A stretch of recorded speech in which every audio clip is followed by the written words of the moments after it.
Dialogue between Jeff and Tracy on the Citizens Ratification Amendment, CRA. Jeff, hey Tracy, have you heard about the Citizens Ratification Amendment, CRA? Tracy, I've heard bits and pieces, but I'm not entirely sure how it works. Can you explain it to me? Jeff, absolutely. The CRA introduces an additional layer of citizen involvement in the legislative process without changing the fundamental structure or function of the government.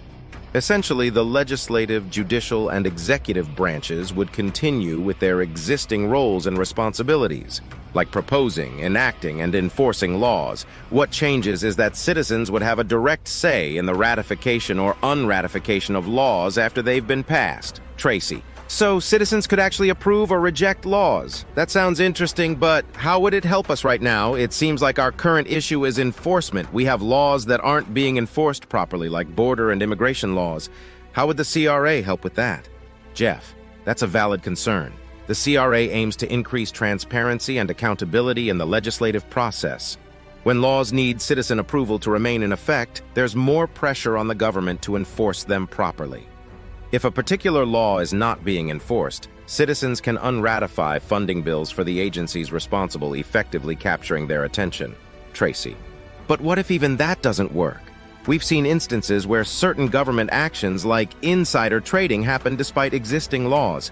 How can the CRA address such issues if enforcement is still a problem? Jeff. If unratifying funding bills isn't enough, there's a more drastic measure: unratifying the charters of non-compliant agencies. This would force those agencies to comply with the law or risk losing their operational authority. The CRA gives us, the citizens, a tool to hold those in power accountable by cutting off their resources. Tracy, that sounds pretty intense, but how would this apply in practice? For instance, could citizens stop a bill that sends money to a country like Ukraine if they oppose it? Jeff, yes, exactly. If a majority of citizens unratify a funding bill, it wouldn't go through. This would make it clear to the government that the public does not support that expenditure. Tracy, but what if the government ignores the unratification, like with the student debt forgiveness issue where the Supreme Court said it wasn't allowed, but it happened anyway? Jeff, that's where continuous oversight comes in. If the government tries to circumvent the will of the people, citizens can keep unratifying related laws or funding until compliance is achieved. The CRA doesn't replace our current system, but adds a layer of citizen ratification to ensure accountability and transparency. Tracy, I see. And what about those massive bills that are thousands of pages long with only 48 hours to review them? How would the CRA handle those? Jeff, the CRA's framework includes detailed reporting and public availability of the ratification results. Citizens would have access to summaries and analyses through the CRA portal, making it easier to understand what they're voting on.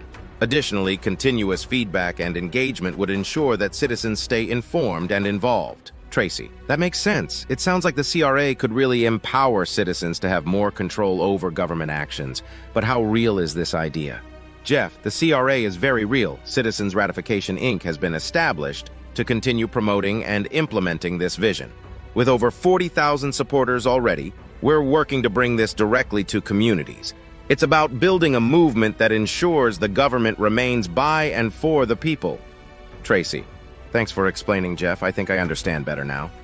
The CRA seems like it could make a significant difference as long as we stay vigilant and engaged.